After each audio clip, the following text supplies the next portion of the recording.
تمام اجناس از موتور جاربرقی تا لباسشویی، هرچی که بخواید ما اینجا داریم. این هم از یه دونه نمونه های موتور ماست و موتورهای لباسشویی. دینام کولر داریم و چرخ گوش، تمام قطعاتش. این هم از وسایل کارهایی که ما انجام میدیم. میز کاره،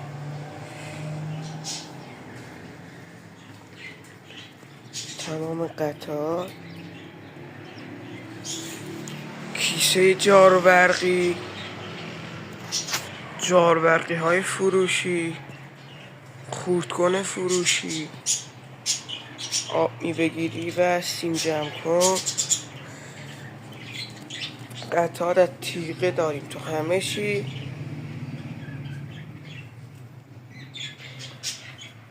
آدرس ما قم، نیروگاه 20 متری معصومیه جنوبی، نبش کوچه 28، تعمیرگاه لوازم خانگی رضوی.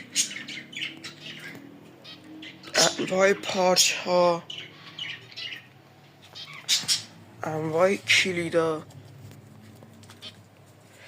تیغه ها و سریع خورد کن، آسیا، زغال جارو برقی، همزن یا گوشکوب برقی، همه چی دیگه ما داریم.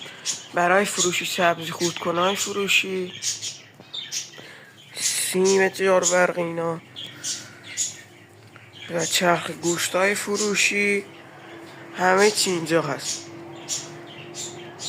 اینم از کل مغازه.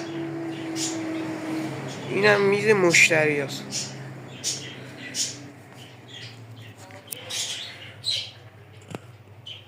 لوله جاربرقی، سری جاربرقی، گیربکس و پنکه فروشی و تعمیر میکنیم.